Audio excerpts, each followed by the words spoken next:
we see Janelle and Joe and Ed Hill. Well, that's one of our that's the radio show. But the map ahead, let's go to the next slide. Let's look at the Fed. Now, I could talk an hour on this, but I'm not going to. The Fed, their job is to keep inflation down. And right now we're seeing historic inflation rates. So the Fed has said, okay, we're tired of sitting on our hands. We're finally going to do something. We're going to raise the rate. And at first, the first part of the year, they said, we're going to raise it a whole point before July. And we're going to keep going until we can get this 7.5% inflation down. Well, mortgage rates are not tied to the Fed rate at all. That's why sometimes when the Fed rate goes up, mortgage rates go down. But I'll tell you what is tied to the Fed rate, and that is your variable rate debt, like your home equity lines, your credit cards. And so when the Fed starts going up on their rate, guess what happens to the cost of your debt that has variable rate on it? It starts going up. And if you're looking at your budget, you're going to see a difference, just like you are right now at the gas pump. You're going to see that on your variable rate. That hasn't happened yet. That's the tsunami that is coming when the Fed gets in gear and starts to go up. So you really need to watch those hazard lights on the roadway there, and that is the Fed going up.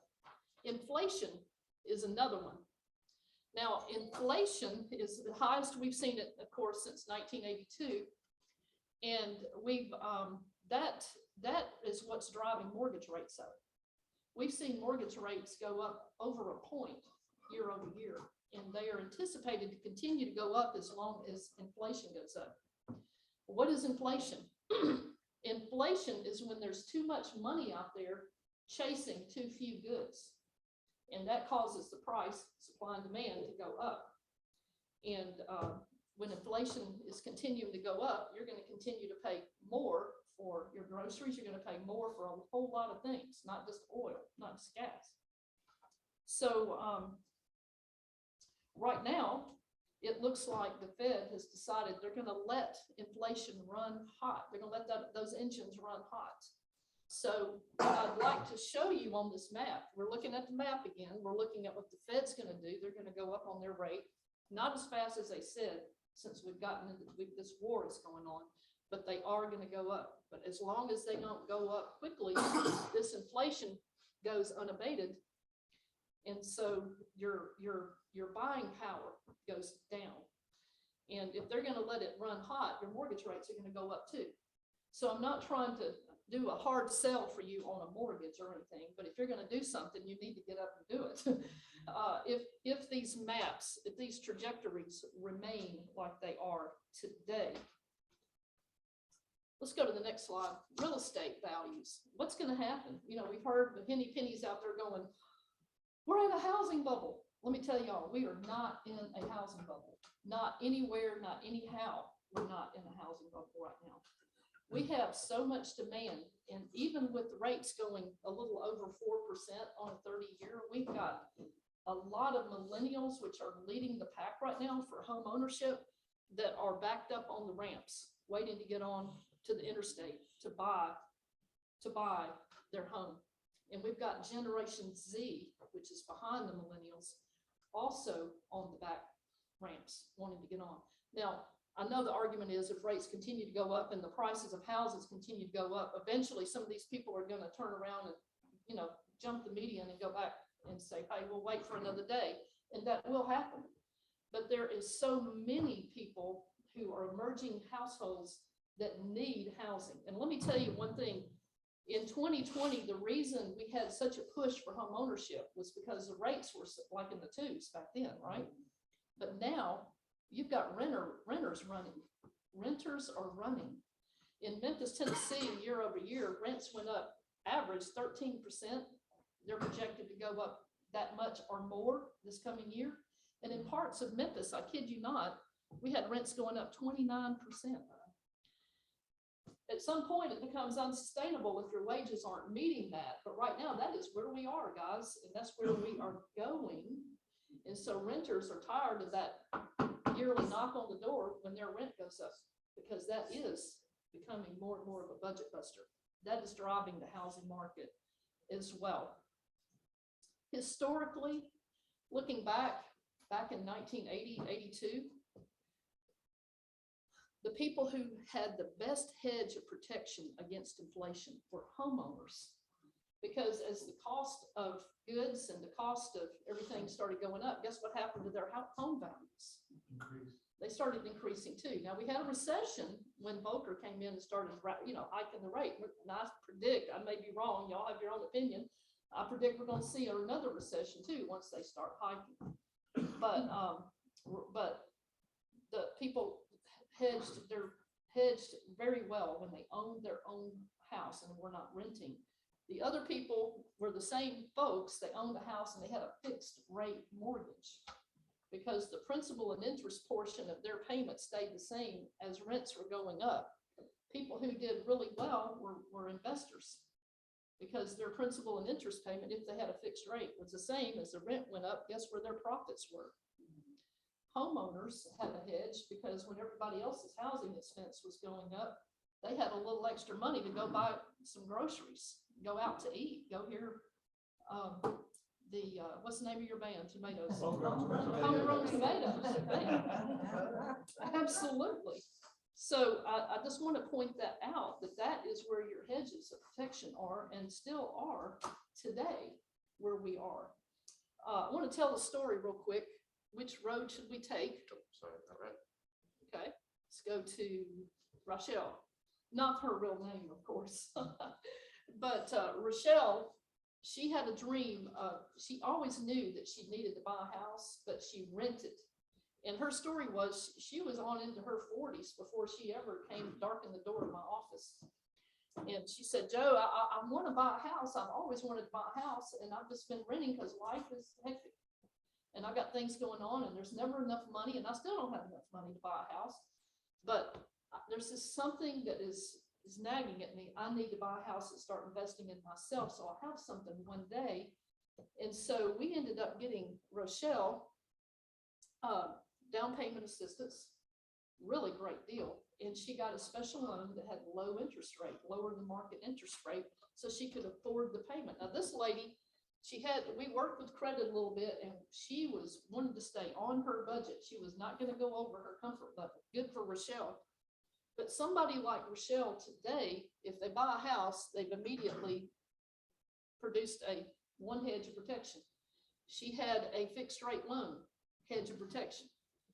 And so she was enjoying an affordable fixed rate mortgage. That's just one example. And there are many where people say to you, well, I can't buy a house, I don't have any money.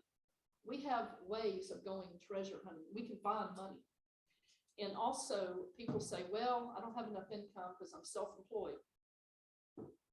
Please give me a chance. And there's some other loan officers out there too, but give me a chance to start at the back of that tax return and see what expenses I can legally add back to income for qualifying purposes. You'd be amazed how many self-employed people I've gotten approved that were turned down by not one, but two other banks. Just because you got to know where to look. So don't let those barriers stop you if you are thinking of yourself or someone else. Let's go to the next slide. I want to talk about the Bedfords. This is a real recent story. That's not their real names, but some of you may be able to relate with the Bedford story, or you know somebody who has. I call this where to find shelter when variable rate debt starts to rise. The Bedford story. Now they had handled their finances really well. They had a very successful business prior to 2020. But when we hit into 2020 with the pandemic, the Bedford's business got in some serious trouble and their income dropped. Well, they kept thinking this is going to be over. Remember, they said 2 weeks, and then they said, oh, well, maybe a couple of months here, 2 years later, we're still kind of dealing with the vestiges of that. But their income dropped significantly, and they ended up with a $200,000 equity line to help keep the business going and $50,000 worth of credit card debt. What kind of rates do home equity lines and credit cards have? High. Variable rate debt. Variable rate debt. Now, there are exceptions. I know some of y'all may be thinking, but I know one, there are exceptions, but most of them are variable rate. Most of them have no safety caps. And by the way, your credit cards, they're not based on Tennessee limits on interest rates. They're based on the state where they have their business originate. And most of the time it's South Dakota and Delaware. Anybody want to know why? Because there's hardly any limit on rates in those states. So the Bedfords, they were just barely making it. Their income started coming back in 2021. There was hope. Man, we're going to make it. We're finally going to dig out of this hole. And then the Fed comes out with this announcement and says, we're going to go up a whole point. Even if we have to raise the rate between meetings, we're going to raise it a whole point by July. Now, they've come off of that since Ukraine, the Ukraine deal. They've come off of that a little bit. Of course, we're still fighting inflation because of it, but the Bedfords started doing the math, and they're like, man, we're just barely making it. If they're going to go up this year and next year, and nobody has a crystal ball, I certainly do not have a crystal ball, Mark and Stoke, I do not have a crystal ball. But they started doing the math, and they said, Joe, we don't have any way of paying this debt off. We don't have a 401k or anything we can pay this off or anything like that. And the bank, we called them to see if they would switch this to a fixed rate on the Equivine. They will not switch it to a fixed rate. What are we going to do? So the plan for them was we refinanced. They had a house that had just, the values had gone crazy. I mean, how many of y'all out here's house has gone crazy in value? Mine has. I'm like, what? I can't believe this house is worth. But anyway, theirs it was worth $600,000. They owed $125,000 on their first mortgage. Now get this, they had a 3.75 rate, and we had enough money to roll in the equity line and the 50,000 credit card, but we were going to have to give them a new rate, which was higher than 3.75. It was like 4.125 or something. And people were like, well, why would you refinance to a higher rate? Let me tell you why. For the Bedfords, they could batten down the hatches, get all of this variable rate debt on one fixed rate loan. We had, because their income was lower now, y'all, we had to take it back to a 30-year. They only had like 17 years left on the mortgage. We had to take it back to a 30-year. But this is what they said. They said, look, our income is coming back, and it's going to continue to come back. We're going to set up a plan once we get our feet on the ground here. We're going to prepay this principal. We're going to get this mortgage paid off in 15 years, but we're going to do it on a fixed rate, not one that's going up whenever. Does that make sense? Yeah. Anybody relate with somebody you know or something that may find this as a good solution? Let's go to the next slide, Tim. Thank you. So what is trending right now along the financial roadways? And I'm gonna see, I've got just a few minutes left in this presentation, so I'm gonna turn this over to you. I'm gonna cover these three and turn it over to you and ask you what you're seeing in this market. But what I'm seeing are people like this gentleman over here who he started working from home in 2020, and he decided he liked it, and so did the rest of the employees. So a lot of people are working from home permanently now, or at least 3 or 4 days a week. And so what I'm seeing are people who have gone out and gotten equity lines, or they're doing a cash out refinance on a fixed rate to remodel their home so that they can work in an office in their home and not disrupt the rest of the household. The other one is staycations. A lot of people took staycations. I know I did. Y'all take a staycation in your house in 2020? But they're building pools. They're building these fancy barbecue entertainment areas so that they can enjoy staying at home for a lot less money than going somewhere else. And so it costs sometimes $100,000 to do something like that or more. And some people had it on an equity line, but a lot of them are coming back saying, we're going to do this on a cash out refinance with a fixed rate. The other one is intergenerational bonding. Mary Lou Novak's a sponsor of Talkshoppe. She speaks well. She knows what's going on with this, but you're seeing not only younger people moving in with their parents again, but you're seeing parents moving in with the kids. Now they'll do a couple things. Either they'll sell one house, or the mom and dad or the kids will sell both of the houses. The kids and the parents will sell a house, each, and then they'll go buy one that more fits their needs. What I'm seeing now are a lot of people are saying, we're just going to remodel mom's house, or we're going to remodel our house so that mom or dad, whoever's moving in with them, can live semi-separately and again, keep the peace in the household. So those are trends. Now before I go to the next thing, I just want to ask you guys, what are you guys seeing? Seeing any of this? Do you know anybody that's going through this, Troy? Yeah, we have a neighbor who's, they their children live in Tiffin County, and get such offers on his house, kept going higher and higher. So what they did is they said, hey, let's go in and we're gonna rent a room in your house. They have a large home, and we're gonna sell our house, because what they plan to do is build it, but when they start looking at building costs, they said, we gotta wait till everything goes down. So we took a very nice profit on their home, moved in with their parents. They're living right across the street. They're not having any problems with the materials start dropping, and they've already got a lot they've purchased, and they want to build in the house. And they'll build the house big enough to house their parents. Too. Is that something? In-law. Well, that's right. And I've seen these three things repeatedly. And I just, before we go to see what are we going to pack for the trip, that's the last part of my presentation here. I just want to remind you that right now, that is what the roadmap looks like. Anything can change that. I mean, the Fed's reaction, how fast they react, or that can back in the days when we saw 18% interest rate, Volcker had to rip the bandage off because the inflation had started going so high. He just ripped the bandage off, and he just went up on the Fed rate, but he nipped that inflation in the bud a lot quicker than his predecessor. So there are things that can be done that can stop the direction we're going. You know, we certainly don't want to go into stagflation, but I don't want to, that's another class, but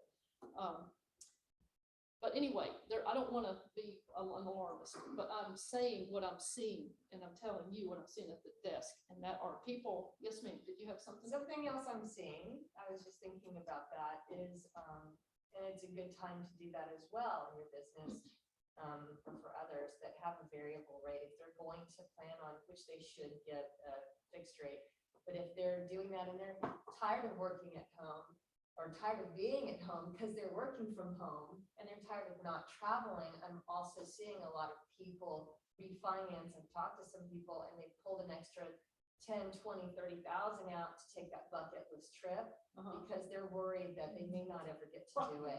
It's going to cost more and more. Well, and they want to do it. They're tired of waiting to save up, and they're worried it's not ever going to happen, and so they do it. And Very good. That's something else that I'm seeing. So if someone is in your office refinancing, you might want to bring that little, like, you might want to consider while you're doing it. Well, that is a point. And so I want to say that ironically, it's almost counterintuitive, but even if the Fed goes up, if they can knock inflation down, believe it or not, you're going to see mortgage rates probably come back down again, even though the Fed rate's going up. Because remember, mortgage rates are not tied to the Fed, but inflation really pushes it up. Yes, Nick? So are mortgage rates exclusively tied to inflation, or are there other factors? There are other factors. They're tied primarily, they follow the 10-year yield. And when inflation hits, the 10-year yield goes up because bonds have to attract investors to buy them at higher rates. So, but my time is getting up. I gave myself an extra 3 minutes. Thank you for that. Maybe we can have a one-on-one. I can talk to you a little bit more about that. But let's go real quick and we'll wrap this up with what to pack. Oh, let's go back to the little guy. Yeah, what to pack for the trip. We've got budget balancing tools.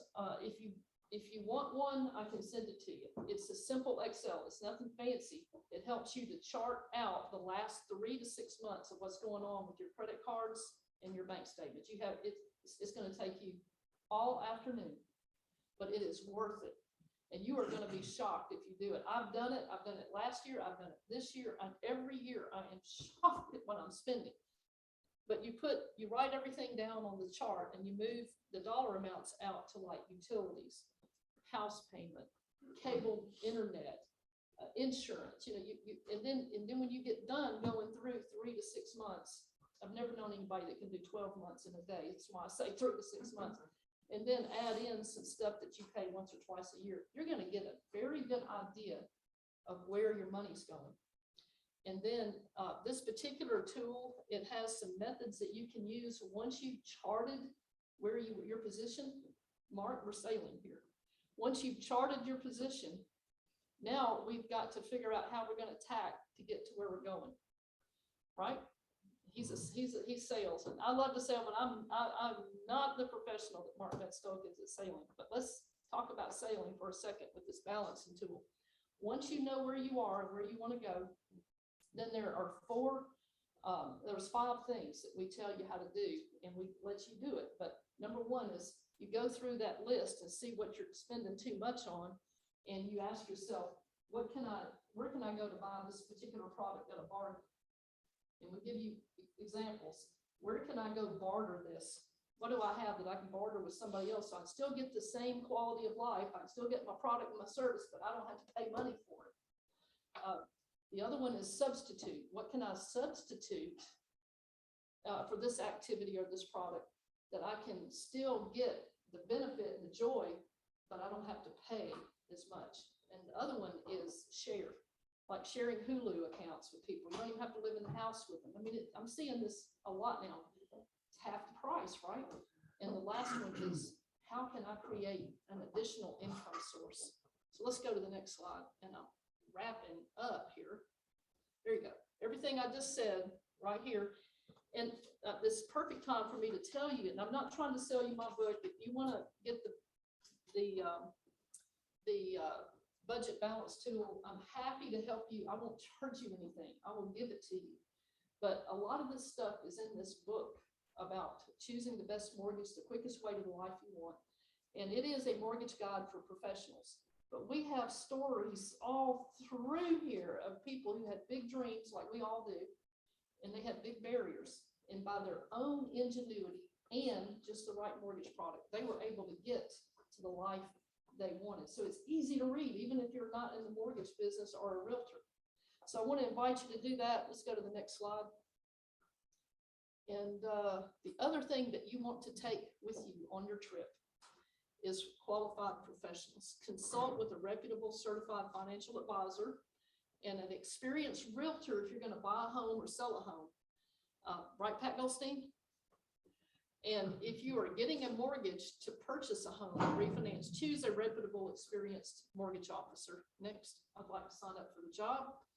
And I'm Joe Garner. What do you want to accomplish with your mortgage? Connect with me. I'd love to be on your journey with you at jogarner.com.